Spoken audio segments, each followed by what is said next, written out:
ಎಲ್ಲರಿಗೂ ನಮಸ್ಕಾರ. Today in this session we will learn more about relationship between caste and agrarian structure, old and new. This topic is prescribed for the 5th semester sociology paper Rural Society and Reconstruction by the University of Mysore.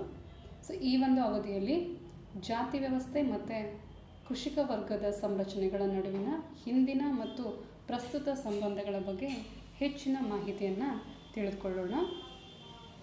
Meaning of caste. Caste is one of the forms of social stratification which is unique to Indian society. So ಈ ಜಾತಿ ವ್ಯವಸ್ಥೆ ಅನ್ನುವಂಥದ್ದು ಸಾಮಾಜಿಕ ಸ್ತರವಿನ್ಯಾಸದ ಒಂದು ಪ್ರಮುಖ ರೂಪವಾಗಿದ್ದು ಭಾರತೀಯ ಸಮಾಜದಲ್ಲಿ ಹಾಸುಹೊಕ್ಕಾಗಿದೆ ಅಂತ ನಾವು ಹೇಳಬಹುದು.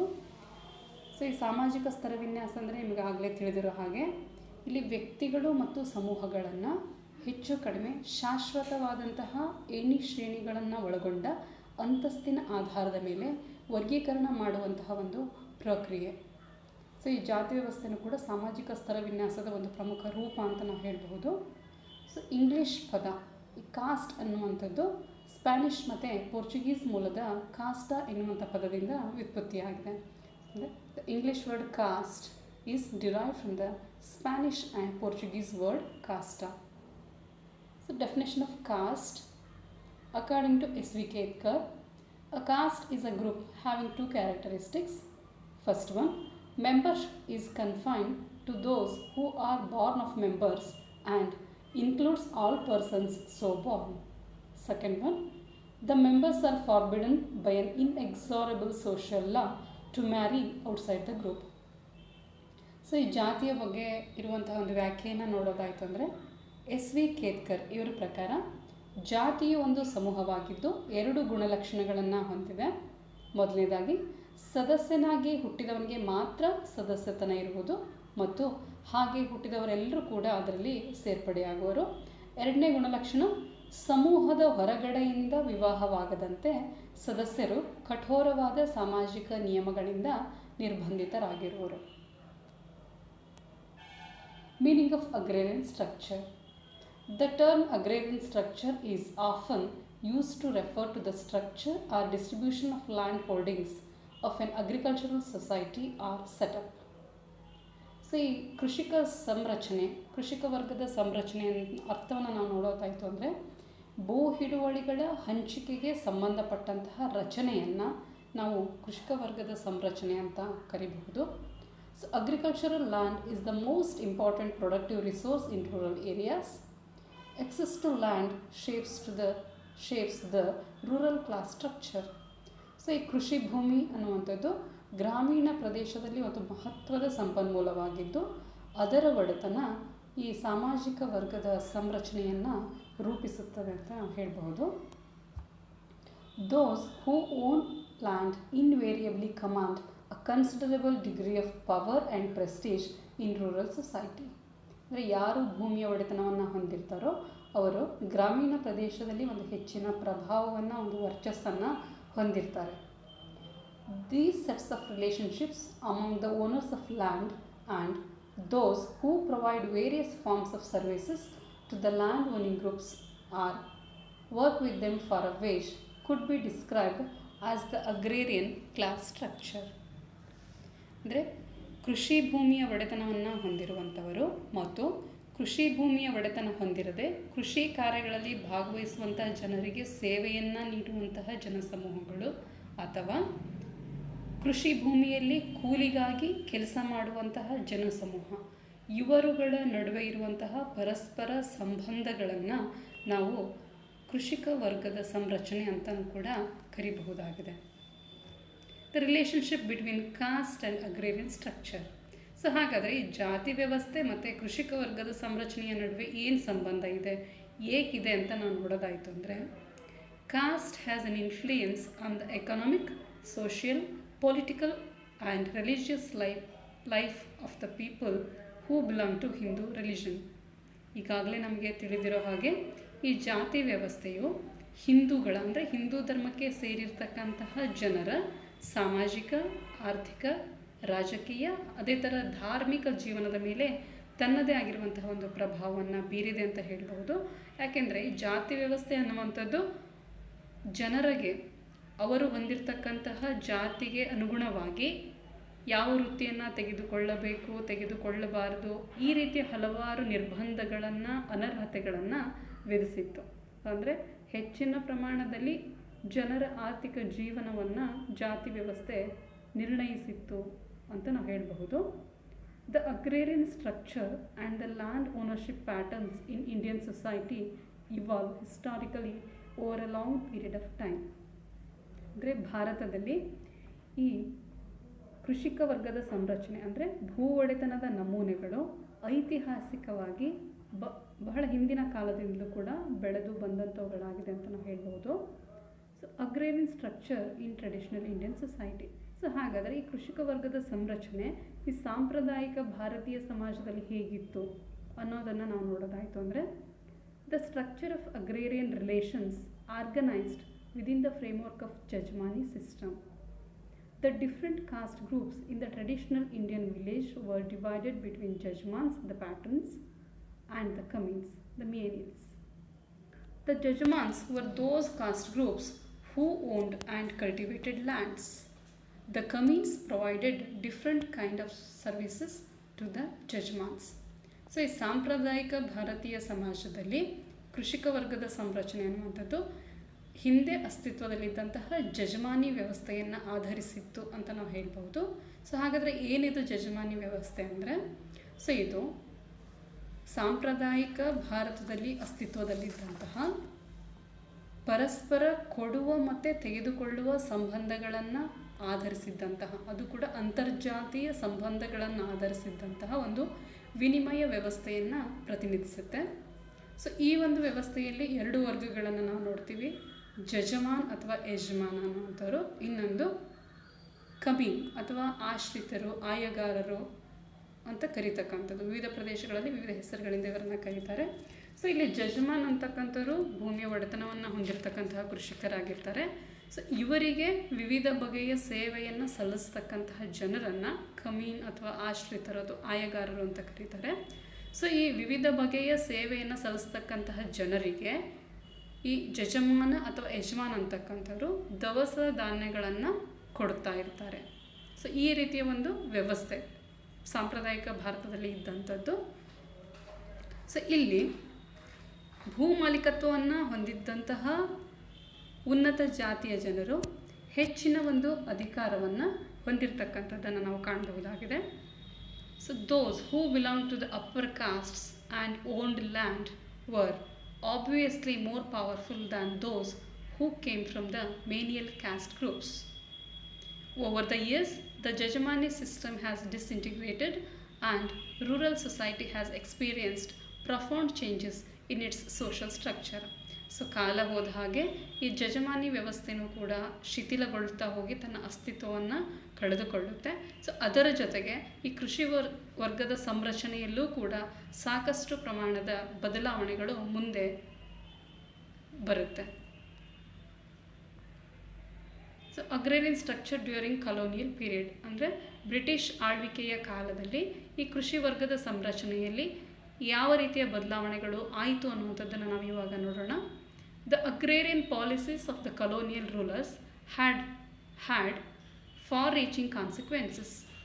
Land tenure systems introduced by the British rulers brought some basic changes in the property relation in the Indian countryside.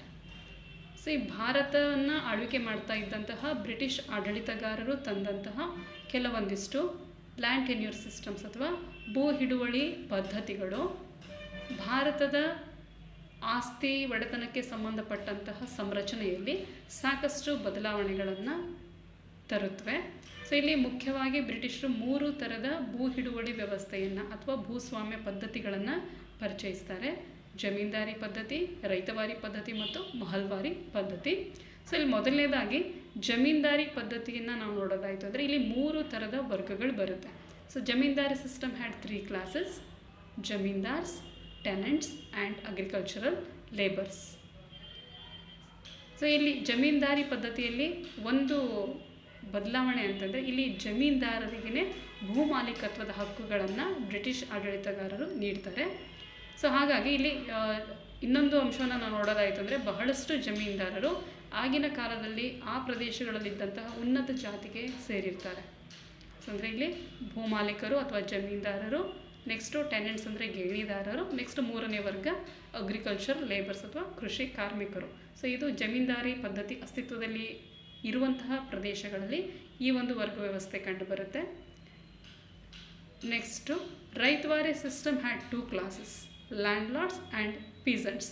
So ryotwari ವ್ಯವಸ್ಥೆ ಜಾರಿಗೆ ಇದ್ದಂತಹ ಪ್ರದೇಶದಲ್ಲಿ ಹೆಚ್ಚಿನ ದಕ್ಷಿಣ ಭಾರತದಲ್ಲಿ ಈ ಒಂದು 2 ರೀತಿಯ ವರ್ಗಗಳನ್ನ ನಾವು ನೋಡ್ಬೋದು. ಲ್ಯಾಂಡ್ಲಾರ್ಡ್ಸ್ ಅಥವಾ ಭೂಮಾಲೀಕರು, ಎರಡನೇದಾಗಿ ರೈತರು. These systems led to serious indebtedness among the peasantry. ಮುಖ್ಯವಾಗಿ ಈ ರೈತವಾರಿ ಪದ್ಧತಿ ಇದ್ದಂತಹ ಕಡೆಗೆ ಈವನ್ ಜಮೀನ್ದಾರಿ ಪದ್ಧತಿಯಲ್ಲೂ ಕೂಡ ರೈತರು ಬಹಳಷ್ಟು ಶೋಷಣೆಗೆ ಒಳಗಾಗ್ತಾರೆ. ಸೊ ಇಲ್ಲಿ ರೈತವಾರಿ ಪದ್ಧತಿಯಲ್ಲಿ ಒಂದು ಸೌಲಭ್ಯವನ್ನು ಏನು ಮಾಡಿರ್ತಾರೆ ಅಂದರೆ ರೈತರಿಗೆ ಭೂಮಿಯ ಹಕ್ಕನ್ನು ಕೊಟ್ಟಿರ್ತಾರೆ. ಸೊ ಇಲ್ಲಿ in the long run it led peasants losing their lands to money lenders and big land owners. So ಈ ರೈತವಾರಿ ಪದ್ಧತಿಯಲ್ಲಿ ಇದ್ದಂತಹ ರೈತರುಗಳು ಸೊ ಇವರು ಸಾಲಕ್ಕೋಸ್ಕರ ತಮ್ಮ ಭೂಮಿಯನ್ನು ದೊಡ್ಡ ಭೂಮಾಲೀಕರಿಗೆ ಅಥವಾ ಲೇವಾದೇವಿಯನ್ನು ಮಾಡ್ತಕ್ಕಂಥವ್ರಿಗೆ ಅಡವಿಡ್ತಾರೆ ಅಥವಾ ಭೋಗ್ಯಕ್ಕೆ ಇಡ್ತಾರೆ. ಸೊ ಸಾಲವನ್ನು ತೀರ್ಸೋಕ್ಕೆ ಸಾಧ್ಯ ಆಗದೇ ಇರುವಂಥ ಸಂದರ್ಭಗಳಲ್ಲಿ ಭೂಮಿಯನ್ನು ಆ ಭೂಮಾಲೀಕರಾಗಿರ್ಬೋದು ಅಥವಾ ಲೇವಾದೇವಿಗಾರರು ಆ ಭೂಮಿಯನ್ನು ವಶಪಡಿಸ್ಕೊಳ್ತಾರೆ. ಸೊ ಹೀಗಾಗಿ ಬಹಳಷ್ಟು ಜನ ರೈತರು ತಮ್ಮ ಒಡೆತನದ ಭೂಮಿಯನ್ನು ಕಳೆದುಕೊಳ್ತಾರೆ. The big land owners and money lenders emerged as a dominant class in the countryside. So ಈ ಕಾರಣದಿಂದಾಗಿ ಈ ದೊಡ್ಡ ಭೂಮಾಲೀಕರು ಮತ್ತು ಲೇವಾದೇವಿ ಮಾಡ್ತಕ್ಕಂತಹ ಲೇವಾದೇವಿಗಾರರು ಈ ಗ್ರಾಮೀಣ ಪ್ರದೇಶಗಳಲ್ಲಿ ಒಂದು ಪ್ರಬಲ ವರ್ಗವಾಗಿ ಮಾರ್ಪಾಡಾಗ್ತಾರೆ. Agrarian structural changes after independence. So ಹಾಗಾದರೆ ಭಾರತಕ್ಕೆ ಸ್ವಾತಂತ್ರ್ಯ ಬಂದ ನಂತರ ಕೃಷಿಕ ಸಂರಚನೆಯಲ್ಲಿ ಯಾವ ರೀತಿಯ ಬದಲಾವಣೆಗಳು ಆಯಿತು ಅನ್ನುವಂಥದ್ದನ್ನು ನಾವು ಇಲ್ಲಿ ನೋಡ್ತಾ ಹೋಗೋಣ. The process of land reforms was initiated almost immediately after independence. So ನಮಗೀಗ ಈಗಾಗಲೇ ತಿಳಿದುಕೊಂಡಿರೋ ಹಾಗೆ ಜಮೀನ್ದಾರಿ ಪದ್ಧತಿ ಆಗಿರ್ಬೋದು, ರೈತವಾರಿ ಪದ್ಧತಿ ಆಗಿರ್ಬೋದು, ಇವು ರೈತರನ್ನು ಶೋಷಣೆಗೆ ಗುರಿ ಮಾಡಿದ್ವು. ಸೊ ಹಾಗಾಗಿ ಭಾರತಕ್ಕೆ ಸ್ವಾತಂತ್ರ್ಯ ಬಂದ ನಂತರ ಭಾರತ ಸರ್ಕಾರ ಭೂ ಸುಧಾರಣಾ ಕಾರ್ಯಕ್ರಮಗಳನ್ನು ಜಾರಿಗೆ ತರುತ್ತೆ. ಸೊ ಹಾಗಾದರೆ ಏನಿವು ಭೂ ಸುಧಾರಣಾ ಕಾರ್ಯಕ್ರಮಗಳು ಅಂತಂದರೆ ಕೃಷಿ ಕ್ಷೇತ್ರದಲ್ಲಿನ ಸಾಂಸ್ಥಿಕ ಅಂಶಗಳಲ್ಲಿ ಅದರಲ್ಲೂ ಕೂಡ ಮುಖ್ಯವಾಗಿ ಒಕ್ಕಲುತನದ ಸಮಸ್ಯೆಗಳನ್ನು ನಿವಾರಿಸುವುದಕ್ಕಾಗಿ ಭೂ ಹಿಡುವಳಿಗಳ ರಚನೆಯಲ್ಲಿ ಬದಲಾವಣೆಯನ್ನು ತರಲು ಸರ್ಕಾರ ನಡೆಸಿರ್ತಕ್ಕಂತಹ ಪ್ರಯತ್ನಗಳನ್ನು ನಾವು ಭೂ ಸುಧಾರಣೆ ಅಂತ ಕರಿಬಹುದು. ಸೊ ಈ ಭೂ ಸುಧಾರಣಾ ಕಾರ್ಯಕ್ರಮಗಳನ್ನು ಹಲವಾರು ರಾಜ್ಯ ಸರ್ಕಾರಗಳು ಅನುಷ್ಠಾನಕ್ಕೆ ತರುತ್ತೆ. State governments passed legislations to abolish intermediary landlords and to grant ownership rights to the actual tillers of the land. The states also fixed an upper ceiling on the holding size of the land that a single household could possess. So ಬಹಳಷ್ಟು ರಾಜ್ಯ ಸರ್ಕಾರಗಳು so ಈ ಥರ ಜಮೀನ್ದಾರರು, ಜಹಗೀರ್ದಾರರು ಅಥವಾ ಜೋತೆದಾರರು ಅಂತ ಏನು ಮಧ್ಯವರ್ತಿಗಳಿದ್ದರು, ಸರ್ಕಾರ ಮತ್ತು ರೈತರ ನಡುವೆ ಇದ್ದಂತಹ ಮಧ್ಯವರ್ತಿಗಳನ್ನು ನಿರ್ಮೂಲನೆ ಮಾಡೋಕ್ಕೆ ಶಾಸನಗಳನ್ನು ತರುತ್ತೆ. ಅದೇ ಥರ ಹಲವಾರು ರಾಜ್ಯ ಸರ್ಕಾರಗಳು ಉಳುವವನಿಗೆ ಭೂಮಿಯ ಹಕ್ಕನ್ನು ಕೊಡುವಂಥದ್ದು, ಉಳುವವನೇ ಭೂಮಿಯ ಒಡೆಯ ಅನ್ನುವಂಥ ಒಂದು ಸ್ಲೋಗನ್, ಒಂದು ಘೋಷವಾಕ್ಯದ ಥರ ಅವರಿಗೆ ಭೂಮಿಯನ್ನು ಕೊಡೋಕ್ಕೆ ಶಾಸನಗಳನ್ನು ತರುತ್ತೆ. ಅದೇ ರೀತಿ ಒಬ್ಬ ವ್ಯಕ್ತಿ ಅಂದರೆ 5 ಜನ ಇರ್ತಕ್ಕಂಥ ಒಂದು ಕುಟುಂಬ ಗರಿಷ್ಠ ಪ್ರಮಾಣದಲ್ಲಿ ಎಷ್ಟು ಭೂಮಿಯನ್ನು ಹೊಂದಬೇಕು ಆ ರೀತಿಯ ಒಂದು ಸೀಲಿಂಗ್ ಲಿಮಿಟನ್ನು, ಒಂದು ಗರಿಷ್ಠ ಮಿತಿಯನ್ನು ನಿರ್ಧರಿಸುತ್ತೆ. ಆ ಗರಿಷ್ಠ ಮಿತಿಗಿಂತ ಹೆಚ್ಚಿನ ಭೂಮಿಯನ್ನು ಹೊಂದಿರತಕ್ಕಂತಹ ರೈತರಿಂದ ಆ ಭೂಮಿಯನ್ನು ಸರ್ಕಾರ ವಶಪಡಿಸಿಕೊಂಡು ಯಾರು ಭೂಮಿಯನ್ನು ಹೊಂದಿರೋದಿಲ್ವೋ ಅಂದರೆ ಭೂರಹಿತ ಕೃಷಿ ಕಾರ್ಮಿಕರೇನಿರ್ತಾರೆ ಅವರಿಗೆ ಆ ಭೂಮಿಯನ್ನು ಕೊಡ್ತಾರೆ. So the surplus land was to be surrendered to the state and was to be redistributed among those who had no land. Most of them belonged to the lower castes. So ಇಲ್ಲಿ ಕೆಳ ಜಾತಿಗಳಿಗೆ ಸೇರಿರ್ತಕ್ಕಂಥ ಬಹಳಷ್ಟು ಭೂರಹಿತ ಕಾರ್ಮಿಕರೇನಿರ್ತಾರೆ ಅವರು ಕೆಲವು ರಾಜ್ಯಗಳಲ್ಲಿ, ಅಂದರೆ ಯಾವ ರಾಜ್ಯಗಳಲ್ಲಿ ಇದು ಸರಿಯಾಗಿ ಅನುಷ್ಠಾನ ಆಯಿತೋ, ಯಶಸ್ಸನ್ನು ಕಾಣ್ತೋ ಅಲ್ಲಿ ಇವರು ಕೂಡ ಭೂಮಿಯ ಒಡೆತನದ ಹಕ್ಕನ್ನು ಪಡೆದುಕೊಳ್ತಾರೆ ಅಂತ ಹೇಳಬಹುದು. ಆದರೆ ಬಹಳಷ್ಟು ಕಡೆಗೆ ಈ ಒಂದು ಭೂ ಸುಧಾರಣಾ ಕಾರ್ಯಕ್ರಮಗಳು ಅತ್ಯಂತ ಯಶಸ್ಸನ್ನು ಕಾಣಲಿಲ್ಲ ಅಂತ ನಾವು ಹೇಳಬೇಕಾಗತ್ತೆ. The relationship between caste and agrarian structure. The nature of agrarian class structure varies a great deal from region to region.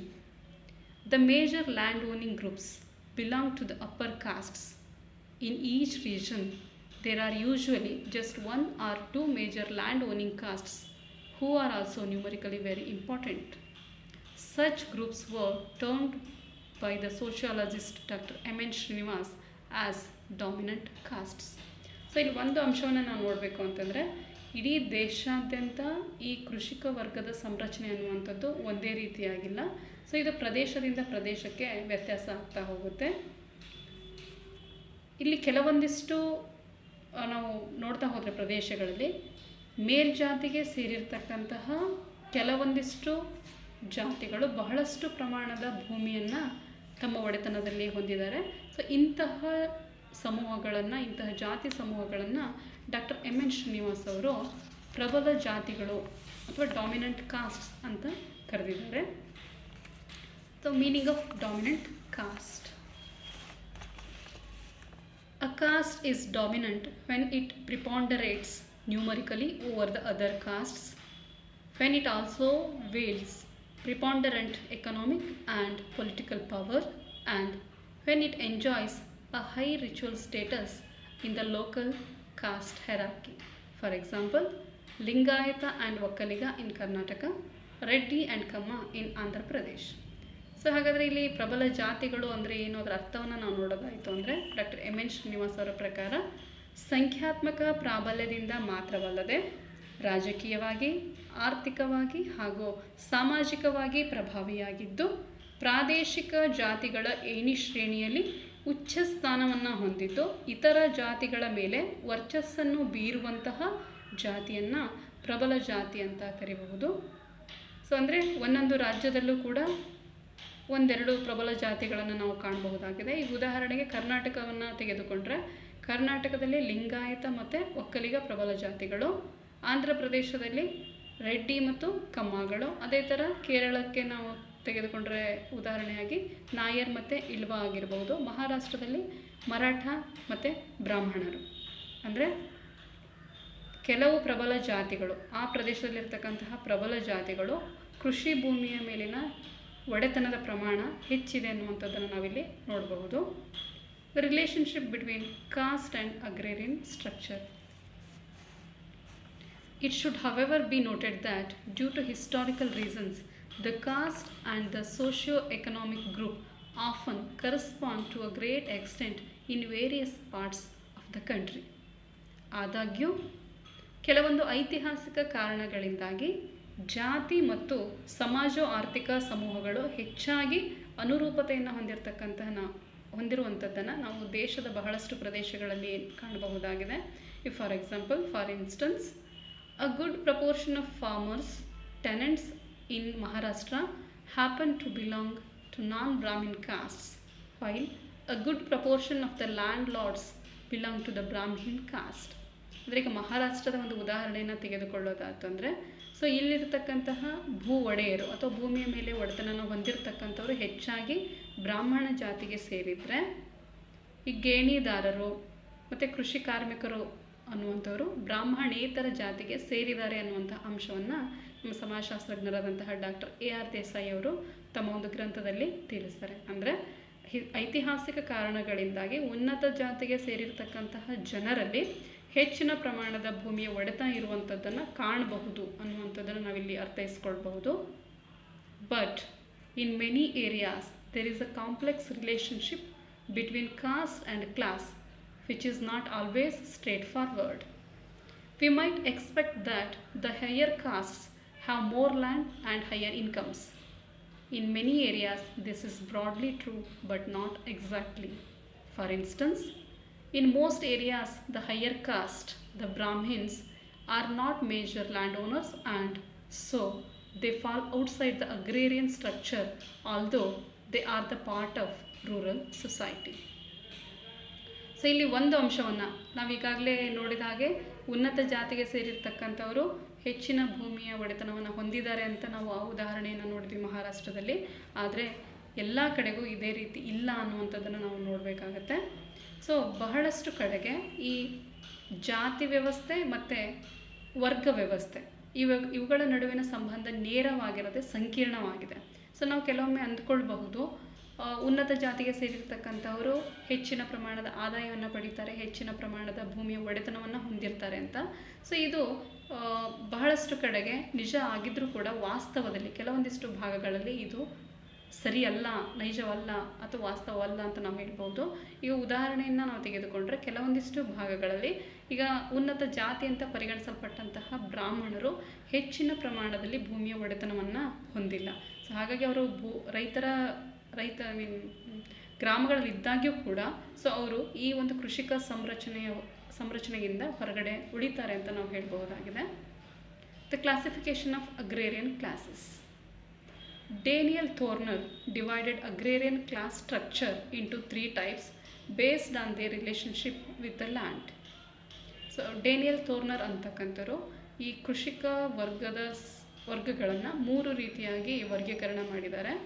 So ಈ ವರ್ಗೀಕರಣಕ್ಕೆ ಆಧಾರ ಅಂದರೆ ಇಲ್ಲಿ ರೈತರು ಮತ್ತು ಅವರು ಭೂಮಿಯ ಜೊತೆಗೆ ಯಾವ ರೀತಿಯ ಸಂಬಂಧವನ್ನು ಹೊಂದಿದ್ದಾರೆ ಅನ್ನುವಂಥದ್ದು. ಮೊದಲನೇದಾಗಿ ಮಾಲಿಕ್ಸ್, whose income is derived primarily from property rights in the soil and whose common interest is to keep the level of rents up while keeping the wage level down. They collect rent from tenants, subtenants and sharecroppers. So ಈ ಮಾಲಿಕ್ ಅಂತಕ್ಕಂಥವರು ಪ್ರಮುಖವಾಗಿ ತಾವು ಹೊಂದಿರುವಂತಹ ಭೂಮಿಯಿಂದ ಅಂದರೆ ತಮ್ಮ ಮಾಲೀಕತ್ವದ ಭೂಮಿಯಿಂದ ಹೆಚ್ಚಿನ ಒಂದು ಆದಾಯವನ್ನು ಪಡೀತಾರೆ. ಸೊ ಇವರು ಗೇಣಿದಾರರಿಗೆ ತಮ್ಮ ಭೂಮಿಯನ್ನು ಕೊಟ್ಟಿರ್ತಾರೆ. ಸೊ ಅದರಿಂದ ಬರುವಂತಹ ಬಾಡಿಗೆಯಿಂದ ಇವರು ಆದಾಯವನ್ನು ಪಡೀತಾರೆ. ಇವರು ಯಾವಾಗಲೂ ಕೂಡ ಬಾಡಿಗೆಯನ್ನು ಹೆಚ್ಚು ಮಾಡೋಕ್ಕೆ ಇಷ್ಟಪಡ್ತಾರೆ. Kisans are working peasants who own small plots of land and work mostly with their own labor and that of their family members. They own much lesser lands than the maliks. So Kisan ಅಂತಕ್ಕಂಥದ್ದು ಎರಡನೇ ಒಂದು ವರ್ಗ. So ಇವರು ದುಡಿಮೆ ಮಾಡುವಂತಹ ರೈತರ ವರ್ಗಕ್ಕೆ ಸೇರಿರ್ತಕ್ಕಂಥವ್ರು. So ಇವರು ಈ ಮಾಲೀಕ ಅಂತ ಏನು ಕರಿತಾ ಇದ್ದೀವಿ ಅವರಿಗಿಂತ ಕಡಿಮೆ ಪ್ರಮಾಣದ ಭೂಮಿಯನ್ನು ಹೊಂದಿರ್ತಾರೆ. ಇವರು ತಮ್ಮ ಸ್ವಂತ ಶ್ರಮ ಮತ್ತು ತಮ್ಮ ಮನೆಯಲ್ಲಿರ್ತಕ್ಕಂತಹ ಜನರ ಶ್ರಮವನ್ನು ಉಪಯೋಗಿಸಿಕೊಂಡು ಕೃಷಿಯನ್ನು ಮಾಡುವಂಥವರು. Mazdoor, who do not own land themselves and earn their livelihood primarily by working as wage laborers or sharecroppers with others. So ಮೂರನೇ ವರ್ಗ ಮಜ್ದೂರ್ ಅಥವಾ ಕೃಷಿ ಕಾರ್ಮಿಕರು ಅಥವಾ ಕೂಲಿಯಾಳುಗಳು ಅಂತ ಹೇಳ್ಬೋದು. ಇವರು ಯಾವುದೇ ಒಂದು ಭೂಮಿಯ ಒಡೆತನವನ್ನು ಹೊಂದಿರುವುದಿಲ್ಲ. ಸೊ ಇವರು ಕೂಲಿ ಕಾರ್ಮಿಕರಾಗಿ ದುಡಿಯುತ್ತಾ ಅಥವಾ ಕೋರು ಪಾಲು ರೈತರಾಗಿ ದುಡಿಯುತ್ತಾ ತಮ್ಮ ಜೀವನವನ್ನು ನಿರ್ವಹಿಸ್ತಾರೆ. Current agrarian structure. ಸೊ ಇಲ್ಲಿ ಪ್ರಸ್ತುತ ಕೃಷಿಕ ವರ್ಗದ ಸಂರಚನೆಯನ್ನು ನೋಡೋದಾಯಿತು ಅಂದರೆ ಇದಕ್ಕೆ ಹಲವಾರು ಶಾಸ್ತ್ರಜ್ಞರು ವಿವಿಧ ರೀತಿಯಲ್ಲಿ ವರ್ಗೀಕರಣವನ್ನು ಮಾಡಿದ್ದಾರೆ. ನಾವು ಸಾಮಾನ್ಯವಾಗಿ ಕಂಡುಬರ್ತಕ್ಕಂಥ ಒಂದು ವರ್ಗೀಕರಣವನ್ನು ನೋಡೋದಾಯಿತು ಅಂದರೆ ಇಲ್ಲಿ 5 ರೀತಿಯ ವರ್ಗಗಳನ್ನು ನಾವು ಕಾಣ್ತೀವಿ. ಬಿಗ್ ಲ್ಯಾಂಡ್ ಲಾರ್ಡ್ಸ್, ದೊಡ್ಡ ಭೂಮಾಲೀಕರು. They own more than 50 acres of agriculture land. So ಈ ದೊಡ್ಡ ಭೂಮಾಲೀಕರು 50 ಎಕರೆಗಿಂತ ಹೆಚ್ಚಿನ ಭೂಮಿಯ ಒಡೆತನವನ್ನು ಹೊಂದಿರ್ತಾರೆ. Big farmers, they own between 15 acres to 50 acres. 15ರಿಂದ 50 ಎಕರೆಯಷ್ಟು ಕೃಷಿ ಭೂಮಿಯನ್ನು ಇವರು ಹೊಂದಿರ್ತಾರೆ. They invariably belong to the local dominant castes and command a considerable degree of influence over the local power structure both at the village level as well as the state level. So ಇವರು ಹೆಚ್ಚಿನ ಪ್ರಮಾಣದಲ್ಲಿ ಸ್ಥಳೀಯವಾಗಿರುವಂತಹ ಪ್ರಬಲ ಜಾತಿಗೆ ಸೇರಿರ್ತಕ್ಕಂಥವರು. So ಇವರು ಒಂದು ಸ್ಥಳೀಯ ಏಣಿ ಶ್ರೇಣಿ ವ್ಯವಸ್ಥೆಯಲ್ಲಿ ಅದು ಗ್ರಾಮ ಮಟ್ಟದಲ್ಲಾಗಿರ್ಬೋದು ಅಥವಾ ರಾಜ್ಯದ ಮಟ್ಟದಲ್ಲಾಗಿರಬಹುದು ಪ್ರಭಾವಿಯಾಗಿರ್ತಾರೆ ಅಂತ ನಾವು ಹೇಳಬಹುದು. Middle farmers, they own between 5 acres to 10 or 15 acres of land. Socially, like the big farmers, they too mostly come from the local dominant caste groups. Proportionately they constitute the largest segment among the cultivators. So ಈ ಮಧ್ಯಮ ಪ್ರಮಾಣದ ರೈತರು ಅನ್ನುವಂಥವರು 5 ಎಕರೆಯಿಂದ 10 ಅಥವಾ 15 ಎಕರೆ ಕೃಷಿ ಭೂಮಿಯನ್ನು ಹೊಂದಿರ್ತಾರೆ. So ಇವರು ಕೂಡ ಈ ದೊಡ್ಡ ರೈತರ ಹಾಗೆ ಸ್ಥಳೀಯವಾಗಿ ಪ್ರಬಲ ಜಾತಿಗಳು ಅಂತ ಏನು ಕರಿತೀವಿ ಆ ಒಂದು ಗುಂಪಿಗೆ ಸೇರಿರ್ತಾರೆ. ಸೊ ಎಲ್ಲ 5 ವರ್ಗಗಳನ್ನ ನಾವು ನೋಡಿದರೆ ಇವರ ಒಂದು ಸಂಖ್ಯಾ ಪ್ರಮಾಣ ಏನಾಗಿದೆ, ಹೆಚ್ಚಾಗಿದೆ. The small and the marginal farmers, they own between 1 acre to 5 acres of land. They carry out almost all the farm operations with their own labor and rarely employ others to work on their farms. As the families grow and holdings get further divided, their numbers have been increasing in most part of India. So ಈ ಸಣ್ಣ ಮತ್ತು ಅತಿ ಸಣ್ಣ ರೈತರು 1 ಎಕರೆಯಿಂದ 5 ಎಕರೆವರೆಗಿನ ಭೂಮಿಯನ್ನು, ಕೃಷಿ ಭೂಮಿಯನ್ನು ಹೊಂದಿರ್ತಾರೆ. So ಎಲ್ಲ ಕೃಷಿ ಚಟುವಟಿಕೆಗಳನ್ನು ತಮ್ಮ ಸ್ವಂತ ಶ್ರಮದಿಂದ ಇವರು ನಿರ್ವಹಿಸ್ತಾರೆ. ಕೆಲವೊಮ್ಮೆ ಮಾತ್ರ ಹೊರಗಡೆಯಿಂದ ಕೂಲಿಗಾಗಿ ಕಾರ್ಮಿಕರನ್ನು ಕೃಷಿ ಚಟುವಟಿಕೆಗಳಿಗೆ ತೆಗೆದುಕೊಳ್ತಾರೆ. ಈ ಕುಟುಂಬಗಳು ಬೆಳೆದ ಹಾಗೆ ಮತ್ತು ನಮ್ಮ ಭೂ ಹಿಡುವಳಿಗಳು ವಿಭಜನೆ ಆದ ಹಾಗೆ ಸೊ ಇವರ ಒಂದು ಸಂಖ್ಯೆ ಏನಾಗ್ತಾ ಇದೆ, ವರ್ಷದಿಂದ ವರ್ಷಕ್ಕೆ ಹೆಚ್ಚಾಗ್ತಾ ಇದೆ ಇಡೀ ಭಾರತದಾದ್ಯಂತ. ನೆಕ್ಸ್ಟ್, ಲ್ಯಾಂಡ್ಲೆಸ್ ಲೇಬರ್ಸ್, ಭೂರಹಿತ ಕಾರ್ಮಿಕರು. A large majority of them belong to the ex-untouchable or Dalit caste groups. Most of them own no cultivable land of their own. Their proportion in the total agricultural population varies from state to state. So ಕೊನೆಯ ಒಂದು ವರ್ಗ ಅಂದರೆ ಭೂರಹಿತ ಕೃಷಿ ಕಾರ್ಮಿಕರು. ಇವರಲ್ಲಿ ಬಹುಸಂಖ್ಯಾತರು ಅಸ್ಪೃಶ್ಯರು ಅಂತ ಹಿಂದೆ ಏನು ಪರಿಗಣಿಸ್ತಾ ಇದ್ದರು ಆ ಜಾತಿಗಳಿಗೆ ಸೇರಿರ್ತಕ್ಕಂಥವ್ರು. ಸೊ ಇದರಲ್ಲಿ ಬಹುಸಂಖ್ಯಾತ ಜನಕ್ಕೆ ತಮ್ಮದೇ ಆಗಿರ್ತಕ್ಕಂಥ ಸ್ವಂತ ಕೃಷಿ ಭೂಮಿ ಅನ್ನುವಂಥದ್ದು ಇಲ್ಲ. ಸೊ ಇವರು ಬೇರೆಯವರ ಕೃಷಿ ಭೂಮಿಯಲ್ಲಿ ಕಾರ್ಮಿಕರಾಗಿ ಕಾರ್ಯವನ್ನು ನಿರ್ವಹಿಸ್ತಾ ಇದ್ದಾರೆ. ಸೊ ಇವರ ಒಂದು ಸಂಖ್ಯಾ ಪ್ರಮಾಣ ಒಂದು ರಾಜ್ಯದಿಂದ ಇನ್ನೊಂದು ರಾಜ್ಯಕ್ಕೆ ಹೋದ ಹಾಗೆ ವ್ಯತ್ಯಾಸ ಆಗುವಂಥದ್ದನ್ನು ನಾವು ನೋಡಬಹುದು. ಸೊ ಒಟ್ಟಿನಲ್ಲಿ ಹೇಳೋದಾಯಿತು ಅಂದರೆ there is a relationship between caste and agrarian structure in Indian society, wherein caste system is considered as one of the pillars of the society. But the relationship is not uniform throughout the society. It varies reason to reason due to the changes in the caste system and also due to the steps taken by the governments. So ಒಟ್ಟಿನಲ್ಲಿ ಹೇಳೋದಾದರೆ ಈ ಜಾತಿ ವ್ಯವಸ್ಥೆ ಮತ್ತು ಕೃಷಿಕ ವರ್ಗದ ಸಂರಚನೆಯ ನಡುವೆ ಇರುವಂತಹ ಸಂಬಂಧಗಳು ಕಾಲದಿಂದ ಕಾಲಕ್ಕೆ ಬದಲಾಗ್ತಾ ಸಾಗಿದೆ. ಈ ಜಾತಿ ವ್ಯವಸ್ಥೆಯಲ್ಲಾದಂತಹ ಬದಲಾವಣೆಗಳು ಮತ್ತು ಸರ್ಕಾರ ತಂದಿರತಕ್ಕಂತಹ ಹಲವಾರು ಶಾಸನಗಳು ಈ ಗ್ರಾಮದ ಕೃಷಿ ವರ್ಗದ ಸಂರಚನೆಯಲ್ಲಿ ಬದಲಾವಣೆಗಳನ್ನು ತಂದಿದೆ ಅಂತ ನಾವು ಹೇಳಬಹುದಾಗಿದೆ. Thank you.